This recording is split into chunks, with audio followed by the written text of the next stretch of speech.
Na verdade, o Senhor aqui está com seus olhos observando. Tem pessoas aqui que são provocadores de milagres, porque adoram, glorifica, exalta, bendiz o teu nome. Tem pessoas em casas agora na casa, glorificando, adorando, bendizendo.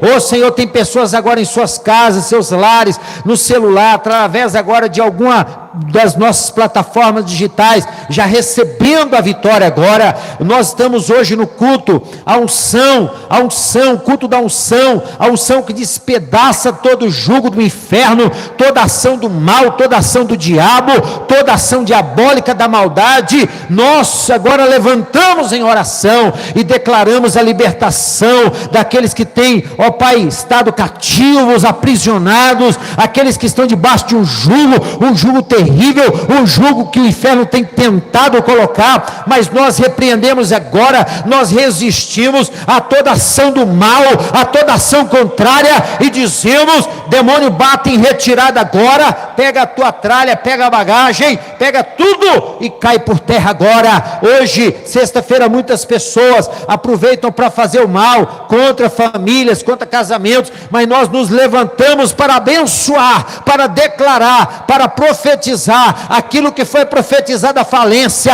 O Senhor venha trazer a vitória sobre os comércios, sobre as famílias, sobre as finanças, que o Senhor venha dar vitória nos casamentos, nos filhos, venha abençoar, ó Pai, na escola. Senhor, repreende esse mal, esse vírus, repreende, Senhor, toda enfermidade, repreende todo mal, repreende toda assolação, vai repreendendo agora toda assolação do mal, vai desfazendo toda a obra da maldade. Nós declaramos agora que caia por terra, em nome do Senhor Jesus, toda assolação, todo mal, toda obra do mal, cai por terra agora, seja destruído, seja destronado, seja agora queimado, seja agora lançado no mais profundo abismo. Hoje, culto da unção, é um culto agora que as correntes vão sendo quebradas nesse momento, as correntes vão sendo quebradas nesse momento, em o nome do Senhor Jesus. Nessa casa, Senhor, vai quebrando as correntes, nesse lar, nessa família, vai quebrando as correntes contra esse casamento, vai quebrando as correntes agora, vai quebrando as correntes, Senhor, vai desfazendo todo o mal, em nome do Senhor Jesus. Em nome de Jesus, eu declaro a vitória do povo de Deus nesta hora, em nome de Jesus. Diga amém. Diga glória a Deus. Querido, você de casa que nos honra também, você que está aí acompanhando, faça contato, mande aí para outras pessoas, porque o nosso intuito é propagar, abençoar, ministrar, falar do amor de Deus, e que Jesus cura, batiza e que Jesus salva. Amém? Glória a Deus. Louvado seja Deus. Pessoal, hoje, presta bem atenção, eu quero que você abra a sua Bíblia no livro de Atos. Eu vou trazer uma palavra mais breve hoje. Eu quero discorrer sobre um tema, se Deus assim nos permitir, muito importante, uma palavra de Deus para o domingo à noite. Domingo, 19h30, a transmissão nossa, domingo, 19h30. Eu vou ler, porque eu gosto de pregar um sermão expositivo. Você pega a palavra, lê e vai expondo a palavra, esmiuçando a palavra, né? Eu gosto muito porque hoje em dia faz falta, tem feito falta, sermões expositivos. Esse negócio de pegar um versículo só e, assim, Deus fala, fala. Mas o sermão expositivo nunca foi tão necessário como nos dias de hoje. Portanto, hoje eu não farei um sermão expositivo. Eu vou fazer de uma forma, até porque eu já estou informando que domingo eu quero trazer uma palavra, se assim o Senhor me permitir, ainda dentro desse contexto. Mas hoje eu quero apenas utilizar capítulo 15, Atos, capítulo 15, uma menção que é feita no verso 10, ok? Então, domingo, se eu não pregar, eu vou fazer a menção para pregar outro dia, mas eu quero dar a exposição dessa palavra no domingo. Mas quero apenas hoje utilizar-me de um versículo para passar uma palavra de Deus ao seu coração. E quero também dizer a você de casa, aos nossos queridos que nos acompanham, tanto aqui na igreja, que não é proibido dar glória a Deus. Quanto mais você vai dando glória, quanto mais você vai dando glória, sobe em forma de adoração a Deus e desce em forma de chuva de Deus para a tua vida. Você vai dando glória a Deus, que o diabo vai caindo por terra. Vai dando glória a Deus, que a tua vitória vai chegando. Vai dando glória a Deus, que agora o Senhor vai enviando dos céus as bênçãos. Quando você dá glória para o homem, você vai no campo, que tal, cantou bonitão, não sei o que. Você está dando glória para o homem. Vai para o ego do homem, nada acontece, a não ser inflar o coração daquele que já está ali, né?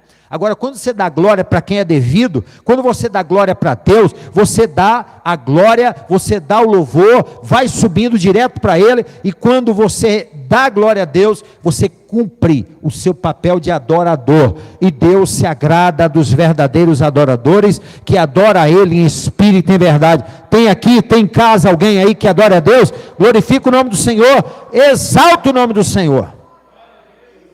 Pois bem, diz assim a palavra do Senhor, Atos capítulo 15, no verso 10. Agora, pois, por que tentais a Deus, pondo sobre a cerviz dos discípulos um jugo que nem nossos pais, nem nós podemos suportar? Mas cremos, verso 11, que somos salvos pela graça do Senhor Jesus, do mesmo modo que eles também. Vou ler de novo, verso 10. Agora, pois, por que tentais a Deus, pondo sobre a cerviz dos discípulos um jugo que nem nossos pais, nem nós podemos suportar? Fique à vontade, comece a dar mais glórias a Deus aí. Querido irmão, eu disse que no domingo, se Deus permitir, eu vou trazer um sermão expositivo ainda dentro desse contexto. Aqui, nós vamos falar de um concílio, vamos falar de um debate que houve entre os discípulos, os apóstolos, e eles chegaram a uma conclusão, porque havia uma questão que precisava ser retratada ou tratada, porque quando Jesus cumpre o seu papel, e ele retorna para o Senhor, para o Pai, algumas coisas começam a ocorrer dentro da igreja. Mas eles remetem, eu quero usar o termo, a palavra, né? Jugo. Eu quero falar um pouco sobre serviço, sobre jugo hoje, muito embora eu já esteja falando um pouquinho da realidade do texto. Hoje é o culto da unção. Isaías 10, 27 fala: e acontecerá naquele dia que a sua carga será tirada do seu ombro, e o seu jugo do teu pescoço, e o jugo será despedaçado por causa da unção. Então, aqui foi mencionado pelos discípulos por uma questão que precisava ser tratada, precisava ser resolvida. Mas por que nós estamos aqui no culto chamado culto da unção?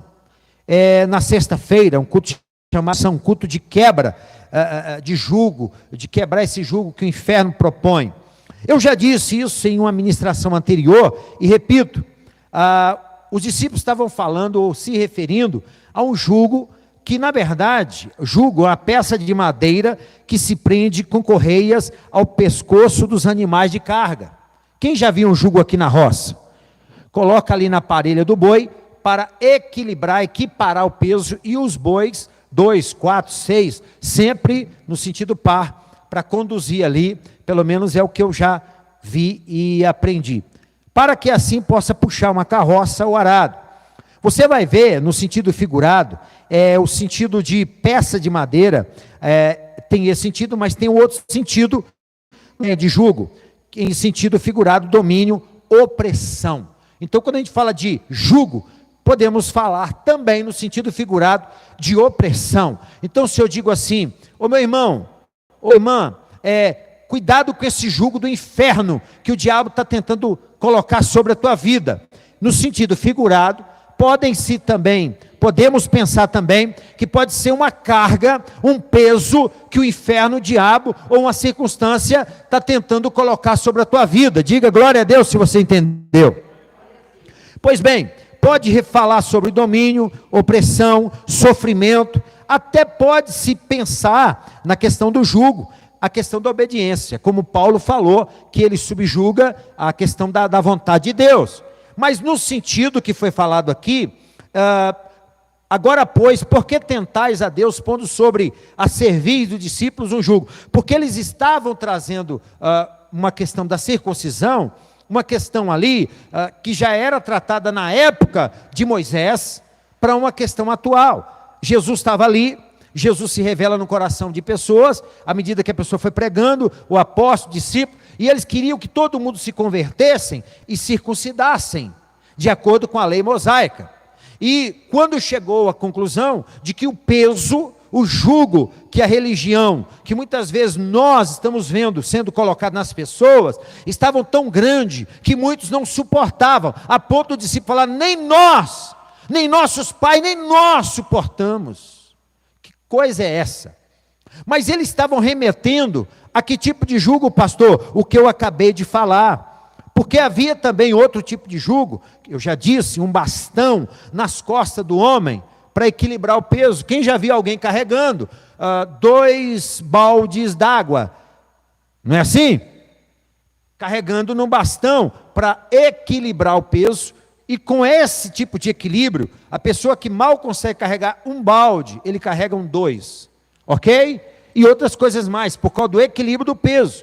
Mas existia também, de acordo com aquilo que nós sabemos, para os judeus, o jugo significava carga pesada.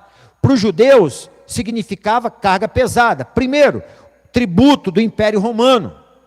Tributo do Império Romano. Segundo, significava também, além desse tributo do Império Romano, os próprios fariseus inventavam leis e ficavam ali em cima das pessoas. Era um jugo. Você não está fazendo isso, você não está cumprindo aquilo. A Bíblia diz isso, a Torá diz isso, o Pentateuco diz isso. É como se eu ficasse só apontando as pessoas, ao invés de dar o testemunho. Os fariseus faziam isso. Então aqui está o segundo. O terceiro é que os ricos oprimiam os pobres. Então, quando Jesus chega, tinha todo esse contexto de jugo sobre os judeus. E por isso que a Bíblia fala, e eu já preguei em cima desse texto, tomai sobre vós o meu jugo, e aprendei de mim que sou manso e humilde de coração, e encontrareis descanso para vossas almas. E porque o meu jugo é suave, o meu fardo é leve. Então isso aí está em Mateus 11, 29 e 30. Então quando Jesus chega, o contexto é que o povo estava debaixo de uma servidão, de um jugo de Roma, dos fariseus e também dos ricos que oprimiam os pobres. Mas por que nós estamos falando de jugo hoje, pastor? Hoje, eu estava pensando que a maioria das guerras que nós travamos, nós perdemos ou vencemos na mente.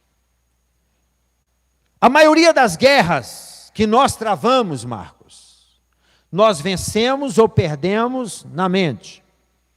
Se você sai de casa com o sentimento de algo ruim, parece que você até atrai misericórdia. Você sai com aquele pensamento. Não é assim? Por isso que a Bíblia nos manda confiar em Deus. Eu quando saio, nós precisamos sair confiados, orando e dizendo, Deus, guarda o meu caminho. Livra-me de todo mal. Porque uma seta, um pensamento, pode, eu vou viajar e se o pneu furar, você tem que pensar em cuidar, mas você tem que pensar, porque a mente é o lugar onde você começa a vencer as maiores batalhas. Muito jugo, e eu quero falar do jugo na mente, por isso que eu não entrei no contexto. Eu quero falar da mente hoje, um jugo que o inferno está pondo na mente das pessoas. Do nada a pessoa começa a se reclusar, atrofiar, porque começa a ser derrotado na mente. Há uma luta constante de um jugo que a Bíblia fala, e nós vamos falar de alguns versículos no Antigo Testamento, que Deus estava falando para o povo, e a impressão que dá é que o povo ouvia, mas não escutava, ou escutava e não ouvia. E tudo começa aqui. Se você começar a dizer que você é um derrotado, se você começar a pensar, não precisa nem falar, começa tudo aqui. Então quando eu falo em jugo hoje, eu estou falando de sofrimento, eu estou falando de opressão, eu estou falando de domínio, e a segunda parte daquela palavra que eu dei anteriormente, que está gravada, sobre a mente. Nós temos que guardar a nossa mente, guardar o coração, como se guarda os maiores bens, Porque o coração procede todas as coisas. A mente é onde se nasce, é o útero do coração. E do coração procede. E muitas vezes, irmãos, na nossa mente o inimigo tem lutado. Esse tempo que estamos vivendo, o Senhor falava comigo que muita gente está sendo atingido na mente.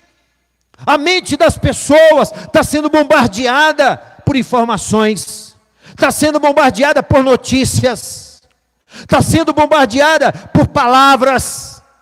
E o Senhor está falando para você, você que está em casa, você que está aqui, tome cuidado, comece a colocar um filtro, e esse filtro chama Espírito Santo de Deus. Peça a Ele para te dar um filtro daquilo que você escuta, que ouve, e coloque agora a sua mão, a cabeça, peça ao Senhor para te proteger. Coloque sobre os seus olhos e diga: Senhor, que eu veja apenas aquilo que é para ver. Sobre a tua boca, só fale aquilo que é para falar, igual zumbis espirituais. Está vindo aquilo e a mente está sendo bombardeada dia e noite. Entra com aquilo que nós ouvimos e temos que declarar como boca de Deus, como boca profética, começar a declarar que o tempo de Deus na nossa vida, que o Senhor é conosco, que o Senhor é contigo, que o Senhor está fazendo e vai fazer uma grande obra, porque quem prometeu é Deus. Observe que mesmo na época da opressão, se você pegar os versículos que eu vou falar para você agora, e meditar na sua casa, Levítico, capítulo 26, 13, Deus fala a Israel, Deus fala com o seu povo, dizendo: eu sou o Senhor, o vosso Deus, que vos tirei da terra dos egípcios, para que não fosseis seus escravos, e quebrei os timões do vosso jugo, e vos fiz andar eretos. O que o Senhor está dizendo aqui em Levíticos, capítulo 26, 13? Deus está dizendo: olha, eu arranquei com mãos fortes vocês da escravidão, do jugo, de toda a ação, do domínio, da opressão dos egípcios. O Senhor está lembrando o povo, porque o povo tem mente curta, tem lembrança curta, dizendo: foi eu quem livrei vocês, não foi a força de vocês. Arranquei com mãos fortes.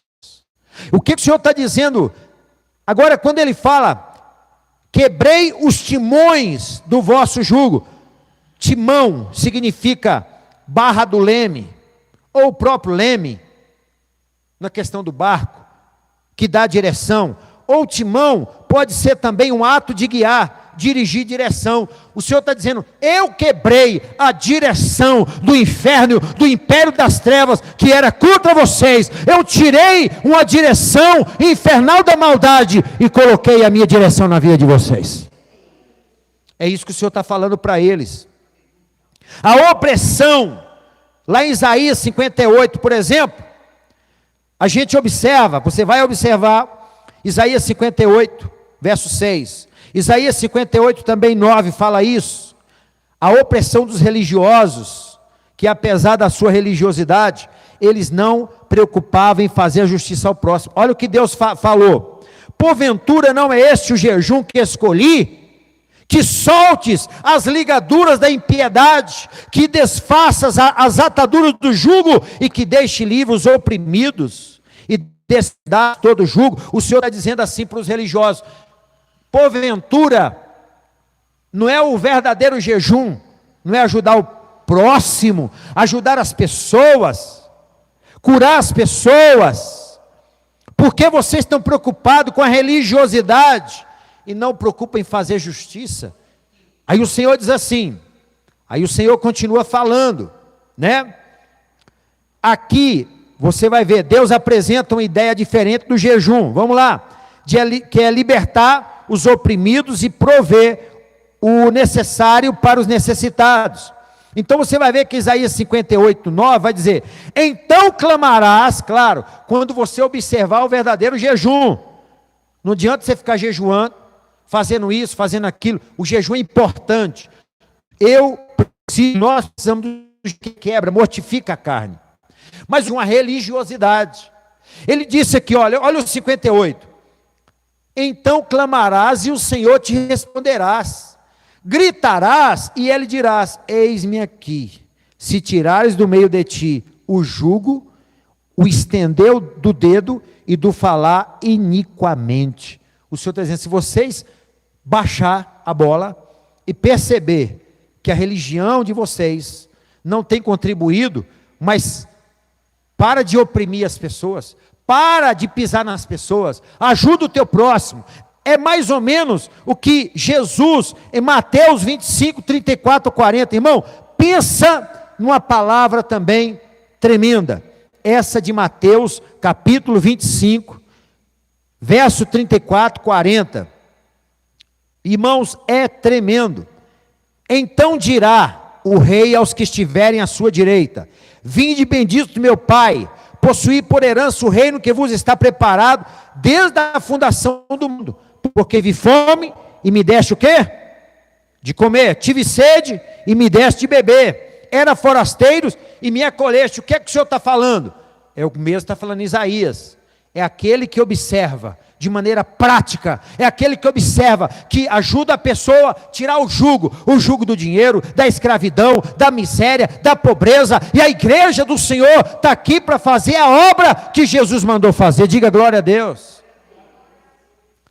Então os justos lhe perguntarão: Senhor, quando te vimos com fome e te demos de comer? Ou quando com sede te demos de beber? Quando te vimos forasteiro e te aconselhamos e te acolhemos? Ou nu e te vestimos? Quando te vimos enfermo ou na prisão e fomos visitar-te? Olha a resposta, verso 40. Responder-lhe-ás o rei: em verdade vos digo, que sempre que o fizeste a um dos meus irmãos, mesmo dos mais pequeninos, a mim fizestes. O Senhor está dizendo: olha, quando você cuidou do órfão, da viúva, do pobre, quando você não fez para parecer, quando você fez o seu melhor, quando você doou ali para minha casa, quando você ofertou, porque a gente assiste que várias pessoas, cestas básicas, ajuda psicológica, orientações, orações, enfim, quando você fizeste com um desses, nós não estamos aqui dizendo que fazemos, nós estamos mostrando em quem fazemos, justificando, nós estamos prestando conta. O Senhor vai dizer assim vocês fizeram. É exatamente isso que o Senhor está falando em Isaías. O canzi simbólico, olha Jeremias 27, 2. Deus também usa aqui o profeta Jeremias como o profeta Isaías, para ensinar, exortar e corrigir. Assim me disse o Senhor: faze uns grilhões, que quer dizer correias, e jugos, que quer dizer canzis, e põe no teu pescoço. Aí Jeremias põe lá no pescoço dele, para representar, para simbolizar tudo que estava acontecendo com o povo. Agora olha, Jeremias 30, verso 8, aí você já vai ver aqui no contexto: porque será que naquele dia, diz o Senhor dos Exércitos, eu quebrarei o seu jugo, de sorte que sobre o teu pescoço, e quebrarei os teus grilhões, e nunca mais se servirão deles os estrangeiros.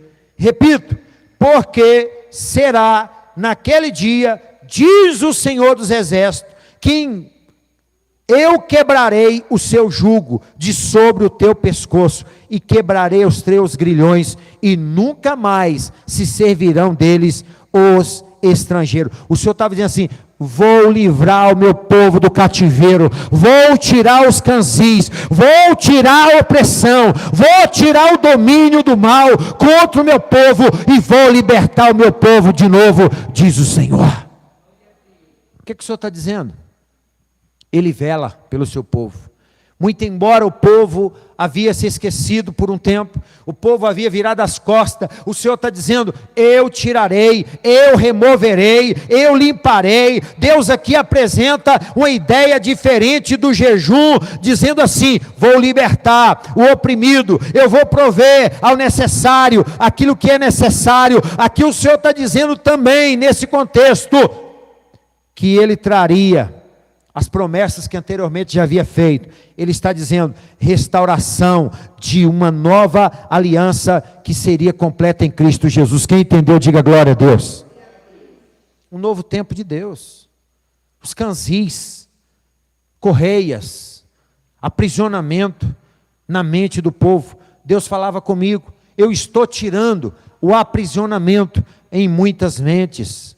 O Senhor está libertando aqui muitas mentes, irmãos. O Senhor está libertando em casa muito medo, muita preocupação. Eu já preguei sobre isso. Essa é a segunda parte. O Senhor falava comigo. Tem muito pai de família pensando em morrer, pensando o que vai fazer com os filhos, com a casa. E o Senhor diz assim: não te preocupes, porque sou eu Deus que cuido, que eu que prospero, eu que ajudo, eu estou no controle de tudo. Tem pessoas preocupadas. Tem pessoas, Senhor, como é que eu vou fazer para manter minha empresa? Como é que eu vou manter para manter meu negócio? Como é que eu vou fazer para manter as minhas? O Senhor está cuidando da tua vida. O Senhor está falando contigo. Isso tudo está servindo para você saber que Deus está no controle de tudo. O jugo, o peso sobre o povo de Deus não haverá. Diga glória a Deus. O mundo está debaixo de um jugo chamado falência, de um jugo chamado medo. O povo lá fora que não tem Cristo estão atormentados. Mas Deus está dizendo, há uma diferença entre aqueles que servem e aqueles que não servem. Quem serve a Deus pode glorificar o nome do Senhor. Quem serve a Deus pode crer que Deus que começou a boa obra vai completar até o dia de Cristo. Deus não vai desamparar o seu povo na terra, nem por um dia, nem por um milésimo de segundo. O Senhor diz para ti nessa noite, o Senhor diz para você e sua família, o Senhor não vai desamparar, nem por um milésimo de segundo. Quem está com Deus, está guardado por Deus. O seu depósito está diante de Deus. Não precisa preocupar não, preocupa com essa doença não. Pastor, mas estão dizendo que vai vir pior depois. Preocupa não. Quem é de Deus está na mão de Deus. Deus está no controle da sua e da minha vida. Foi isso que o Senhor falou. E se você olhar também, Ezequiel vai falar a mesma coisa, o profeta Oséias vai falar, Naum vai falar, todos os profetas, eu ainda vou dar referência, Ezequiel 34, 27. Olha a promessa de Deus, no mesmo contexto. E as árvores do campo darão o seu fruto, e a terra dará a sua novidade, e estarão seguras na sua terra, e saberão que eu sou o Senhor, quando eu quebrar as ataduras do seu jugo, e as livrar da mão dos que serviam delas. O Senhor está dizendo, eu vou trazer bênção, vou trazer prosperidade, vou trazer multiplicação. No meio de tudo isso, Deus tem uma promessa para o seu povo. No meio do caos, Deus tem promessa. Diga glória a Deus. Qual é o Deus que pega o povo e vai para o deserto? Deserto não é lugar de comida, mas o meu Deus é o oásis em pessoa. Ele é o oásis. Jesus, Ele é tudo o que você precisa. Ele é Deus. Deus está falando com você aqui nessa noite. Deus está falando com você de casa.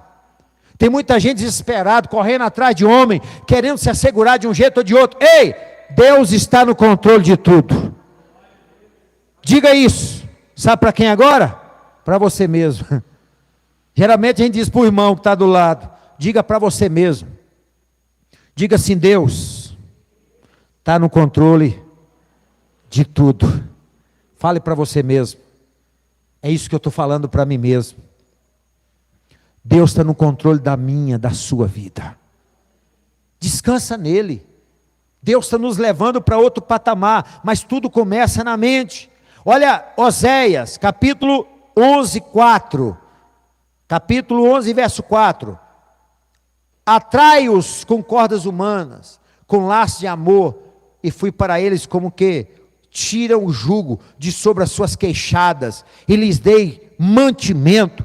Olha Naum, profeta Naum, capítulo 1, verso 13. Mas agora quebrarei o seu jugo de sobre ti, e romperei os teus laços. O Senhor vai confirmando, o Senhor está dizendo, o jugo está sendo quebrado aqui nessa noite. é o jugo na mente do povo.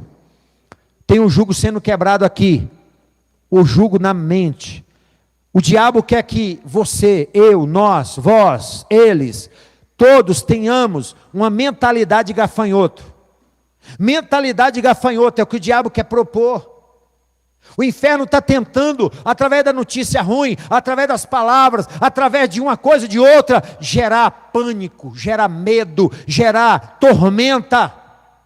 Pois eu digo, em nome de Jesus Cristo, eu declaro, nome do Senhor Jesus Cristo, eu declaro que as portas do inferno não prevalecerão contra a igreja do Senhor. Eu declaro que as portas do inferno não vão prevalecer contra a tua casa, contra a tua família. O Senhor vai repreender, e começa hoje o Senhor repreender na sua mente. Sabe o que é que o Senhor está repreendendo hoje? O pessimismo. Sabe o que o Senhor está repreendendo hoje? Canzis do pessimismo, jugo do pessimismo. Jugo do pessimismo, cai por terra agora, porque Jesus Cristo, Ele entra repreendendo agora. Pessimismo, o pessimista, você sabe como é que pensa o pessimista? O copo está quase vazio. Sabe como é que pensa o otimista? Está quase cheio. Para o pessimista tudo é tragédia. E o que o diabo está propondo na mente das pessoas? Por isso que eu não usei o texto, não olhei no contexto, que eu quero falar domingo, se Deus me permitir eu vou entrar, mas aqui eles estavam tratando uma situação e disse, olha, espera aí, nós não podemos aceitar esse jugo, nem os nossos pais, nem nós aguentaríamos, então na verdade o Senhor está falando para mim e para você, muito embora estejamos dentro da casa de Deus, muito embora você esteja assistindo agora, a tentativa do inferno é colocar medo, opressão, pessimismo. Um pai de família pessimista, uma mãe pessimista, um filho pessimista, um pai de família ansioso, uma mãe ansiosa, um filho ansioso. Uma casa com medo, em pânico. O que é uma mãe em pânico? Ela traduz, ela passa, melhor dizendo, ela fornece para os seus filhos, para o seu marido, pânico, terror. Porque essa é a proposta do inferno para esses dias. O que é que o Senhor fala comigo? O Senhor fala que nós devemos resistir. Irmãos, Efésios capítulo 6, verso 17.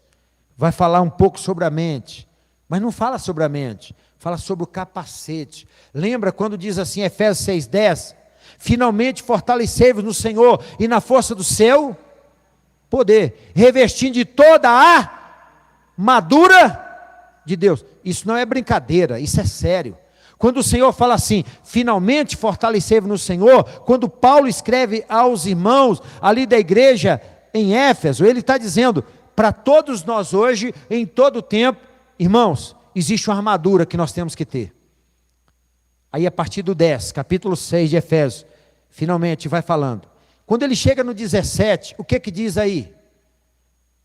Tomai também o capacete. O capacete põe aonde, irmão? O capacete você põe nos pés. O capacete põe dentro do braço. O uso do capacete correto é aonde, irmão? O capacete é para ser colocado na cabeça, irmão. Porque é o capacete da salvação. Porque aqueles que são salvos, entregaram a Jesus Cristo, tem o seu nome escrito no livro da vida, e as forças do mal, do inferno, não vão atingir, porque o capacete vai blindar a tua mente. Diga glória a Deus. O capacete vai blindar você, por causa da salvação. Eu sei, igreja não salva, quem salva é Jesus Cristo. Eu coloquei o capacete, aceitei Jesus como Senhor. Então, tomai também o capacete da salvação, e a espada do Espírito, e a palavra de Deus, e vai discorrer lá sobre várias coisas. Quer ver outro que fala da mente? Paulo escreve à igreja em Roma, aos romanos, capítulo 12, o que é que ele diz lá no capítulo 12, verso 1? Rogo-vos, irmãos, pela compaixão de Deus, que apresentei vossos corpos como sacrifício vivo, santo e agradável a Deus, que é o quê? O vosso culto racional. Agora vamos lá, o capítulo 12, verso 2. E não vos amoldeis a este, mas transformai-vos pela renovação da vossa mente. Olha a mente aí de novo. E não vos conformeis, não vos amoldeis a esse século, mas transformai-vos pela renovação da vossa. Olha a mente de novo aí. A mente tem que ser transformada. Diga para você mesmo: a mente tem que ser transformada. Irmão, receba uma mente transformada pelo Espírito Santo. Tem gente que vai trazer notícia ruim para você, não vai nem te abalar, nem te atingir, porque a tua mente está sendo renovada em Cristo Jesus. Quem acredita nisso, diga glória a Deus. 1000 cairão ao teu lado, 10.000 à tua direita, tu não serás atingido. É a continuação da outra palavra. Mente. O que Deus está falando? Quero blindar a mente do meu povo. O que é que Deus está dizendo? Quero blindar a mente da minha igreja. O que é que Deus está querendo dizer para mim e para você? Sai desse patamar, aprenda a lidar melhor com sentimentos, circunstância. O Senhor está blindando a tua mente, o Senhor está te dando capacidade, o Senhor está tirando jugo, o Senhor está tirando medo, ansiedade, o Senhor está tirando agora toda a palavra do inferno e trazendo renovo para você. Chega um ponto que a tua mente vai estar... Tem gente que fala assim: ô pastor, não sei o que eu faço, minha vida está... Você não vai falar mais isso, você vai dizer assim: eu sei o que eu faço, eu sei em que tenho crido, eu sei em que tenho confiado, o meu Deus está no controle, a minha vida está na mão de Deus, a minha finança está na mão de Deus, a minha família está na mão de Deus, a minha saúde está na mão de Deus, tudo está na mão de Deus. Mas tudo começa na mente. Quem entendeu aí? Eu tenho quantos minutos para terminar aí, gente? Tá. Irmãos, eu vou falar uma coisa para vocês aqui. O culto de sexta-feira é um culto que eu fico mais livre dentro do que Deus quer. Por isso que não é um sermão expositivo. Presta bem atenção no que eu vou dizer aqui, você de casa também. Quando menino, eu tinha muita curiosidade, porque uma vez foi um circo lá para a Bahia, várias vezes na minha terra, lá na Bahia, em Itaberaba, era lá embaixo, onde, perto da Coelba ali. Vocês não sabem onde é, claro, mas quem está me ouvindo de casa vai saber, lá de Itaberaba. Lá perto, como é que chamava ali? Onde tem um posto lá hoje. Vinha circos para lá, e uma vez vieram vários animais, e uma vez, num dos circos lá, tinha um elefante. Eu nem tinha dinheiro para entrar no circo, mas eu ficava lá durante o dia vendo os animais. Jogava palha, jogava isso, tinha um leão, tinha isso. Mas o que me intrigava, como que um elefante ficava preso a uma corrente tão pequena. E eu, meu Deus, como que um elefante com a força daquela, como é que um animal daquele tamanho, como é que a força daquele bicho, é ou não é um elefante? Gente, como é que um elefante fica preso com uma correntinha dessas, que eu não consigo quebrar, mas que um carro quebra, dependendo do esforço que faz, quebra e tal. Bom, e aquilo me criou uma curiosidade. Eu fui pesquisar um certo tempo, e depois eu procurei saber, alguém me deu informação, não sei se é precisa a informação, que alguns elefantes, algumas técnicas são terríveis. Eles colocavam uma chapa de aço quente, havia várias maneiras de ensinar o elefante, ou de maltratar, porque o pessoal do ambiente, né, da questão dos animais, etc., hoje já combatem muito isso, mas na Tailândia até hoje, os elefantes são utilizados, em outros países também, são utilizados para vários tipos de coisa, trabalhos de área militar, arma de guerra, transporte, carregar tronco, que são derrubados ali. Então, existe, depois da enchente que houve também lá, na Tailândia, nós temos Informações que os chamados manhuts, ou chamados treinadores, donos de elefante, mantêm hoje os elefantes para passeios. Algo que custa muito caro, porque os elefantes, pela própria natureza, não são domesticados. Eles são selvagens. Mas para que eles sejam submetidos e obedeçam, eles são levados a muitas coisas terríveis. E me falaram à época que uma chapa é aquecida lá, choque e a temperatura. Colocam a música, presta bem atenção. Colocam a música. E na hora que eu via, teve uma das vezes que eu entrei no circo, consegui o dinheiro, claro. Meia entrada, fui lá e entrei. E o elefante, na hora que passava a musiquinha, ele fazia assim, ó. Quem já foi no circo e viu o que eu estou falando? Alguém já foi? O elefante fazia assim, ó. Dança! Ele dança. Para quem está na plateia, ele está dançando. Mas para aquele elefante, ele lembra, remete a ele, o picadeiro ali, aquela lona, o choque que ele tomou, condicionado àquela música. Quem está me entendendo? Ele é treinado, ou pelo menos era, treinado com esse tipo de coisa. Não estou dizendo que todos os circos fazem isso. Até porque hoje já existe, na época, né, muitos anos atrás. Não estou falando, mas existiam várias técnicas, como até hoje, na doma racional dos animais, dos cavalos, equinos, etc. Enfim, e o que os elefantes faziam? Dança! E os meninos aplaudiam. Todo mundo aplaudia o elefante fazendo isso, mas ele foi condicionado.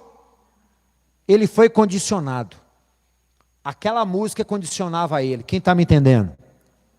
Enfim, eu não sei a veracidade. O fato é que os elefantes, por natureza, como eu disse, não são domesticáveis. E para que sejam capazes de obedecer a humanos e praticar tais atividades, eles precisam passar por um ritual conhecido como Pahan, que na Tailândia significa quebra do espírito.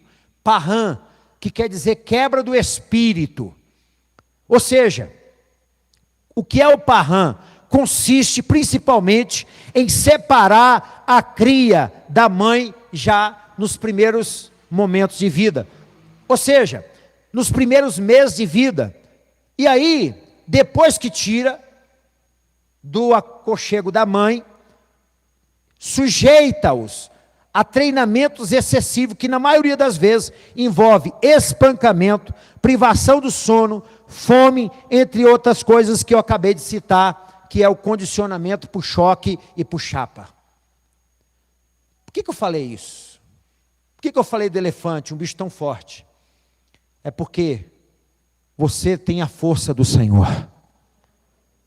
Porque Deus sabe a capacidade que você tem. E o diabo também. E o diabo tenta te esvaziar, te condicionar na mente. Agora entendeu? Diga sim. Você entendeu? Deus está te levando a vencer e não se deixar escravizar por nenhum condicionamento infernal da maldade. Não se deixe escravizar pelas notícias. Não se deixe escravizar pela circunstância. Não se deixe escravizar pela opressão maligna desses últimos tempos. Aquele elefante tão forte, com uma capacidade tão poderosa, ele fica preso. Eu já vi, eu não vi ao vivo, mas eu já vi pela televisão, o circo, que tem pulgas adestradas. Alguém viu isso na televisão? Pulgas adestradas. Pastor do céu, o que é isso? Uma microcâmera colocada ali, as pulgas são abertas ali, a caixinha, não sei, elas pulam adestradas e foram mostradas em microcâmeras. Como que essas pulgas são adestradas? Eu não sei, mas posso, por essas técnicas, pensar que elas estão ali, presas por tanto e tanto tempo, e quando abre, elas não conseguem sair, porque elas não conseguem pular, ainda que elas tenham capacidade de pular muito mais alto, elas ficam atrofiadas. Sabe o que é que Deus está falando? Você não é pulga, você não é elefante, você é servo do Deus Altíssimo, você é serva do Deus Altíssimo, você não fica condicionado, preso a nada que hoje está tentando condicionar você. O que é que o Senhor está falando para você? Vença os obstáculos da sua mente, vença os limites, vença, lute, persista, fique de pé, fique com a cabeça. É isso que o Senhor está falando para o povo dele, desde a época do Egito. Eu os levantei, diz o Senhor, eu sou o Senhor vosso Deus, vos tirei da terra do Egito, para que não fosseis escravos, e quebrei os timões do vosso jugo, e vos fiz andar eretos. Levíticos 26:13, o Senhor está dizendo para o povo: eu levantei a cabeça de vocês, eu não quero que vocês andem de cabeça baixa, assim diz o Senhor para você nessa noite. Isso. O Senhor está falando para você: eu tirei vocês da opressão do inferno, do império da maldade das trevas, do lamaçal do pecado. E o Senhor está dizendo: eu não quero que a minha igreja caminhe de cabeça baixa. O Senhor está dizendo, como disse lá em Levíticos 26:13, eu quero que o meu povo ande ereto. É isso aqui, ó, cabeça erguida, em meio às circunstâncias. O Senhor está falando com você nessa noite. Eu quero te convidar a ficar de pé. Você que está aqui, você que está em casa, coloque o capacete da salvação. Tenha uma renovação da mente agora. Quebre todo o condicionamento infernal. Quebre todo o condicionamento infernal. Quebre todo o condicionamento infernal agora. Diga: eu rejeito. Não, diga mais alto, você de casa também: eu rejeito toda ação maligna da maldade, todo condicionamento. Diga: todo condicionamento contra a minha mente, a minha vida. Diga: eu declaro a minha mente cativa ao trono da graça do Senhor Jesus Cristo. Diga: Senhor, leva cativa a minha mente ao trono da tua graça. Você fez essa oração comigo? Então agora tome posse da sua liberdade, tome posse da sua cura, tome posse agora da sua vitória, porque o Senhor está te dando a tua vitória nessa noite. Para de ficar ouvindo palavras, para de ficar ouvindo notícias, para de ficar submetendo a um governo infernal da maldade, de homens maldosos, malignos, que querem deturpar, escravizar, lançar correntes sobre teu futuro, a tua mente, o teu projeto, o projeto de Deus para a tua vida. O Senhor está libertando você. O Senhor está te dando a tua vitória. O Senhor está te dando a tua vitória. Recebendo, diga: recebendo a vitória a partir da mente.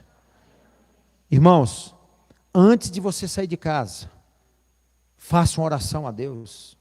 Coloque o capacete, declare isso que você declarou aqui hoje.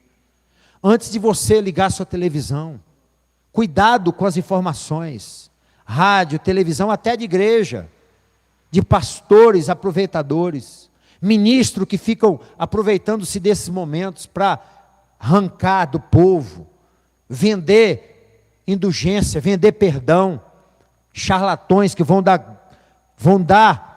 prestar conta diante de Deus, escravizando o povo que já está escravizado pelo mundo, estão sendo escravizados dentro das igrejas. Tem que trazer, tem que pagar, tem que fazer isso, tem que fazer nada, Jesus já fez. você já recebeu. Só aceitar Jesus como Senhor e Salvador da tua vida. Congregar é importante, mas tem gente aí colocando pulseiras nas pessoas, mágicas, e Ezequiel denuncia isso. Não aceite, não aceite, porque o Senhor está te dando a libertação, e o Senhor está te dando hoje a tua vitória, no nome de Jesus. Amém? Glória a Deus. Eu quero orar, vamos orar nesse momento.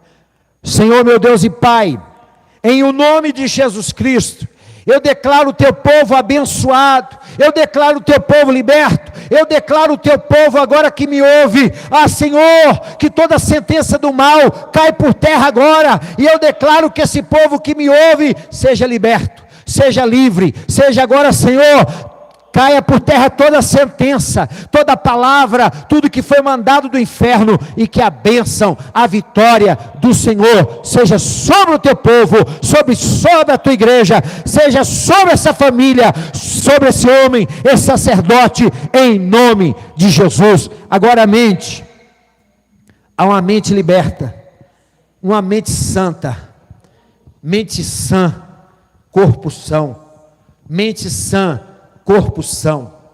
Não permita, Senhor, que o teu povo seja assolado por macumbeiros, feiticeiros, pessoas que estão dando banho em porcos, para disfarçar que são porcos, mas que não deixam de ser porcos, e estão trazendo, maquiado, coisas erradas, para os púlpitos, para as igrejas, estão sujando o povo mais ainda. Liberta o teu povo hoje, do jugo, da opressão, de toda ação do mal. Eu abençoo, eu declaro a tua vida abençoada nessa noite, eu declaro a tua vida livre de toda opressão maligna, no nome de Jesus, amém. Diga glória a Deus.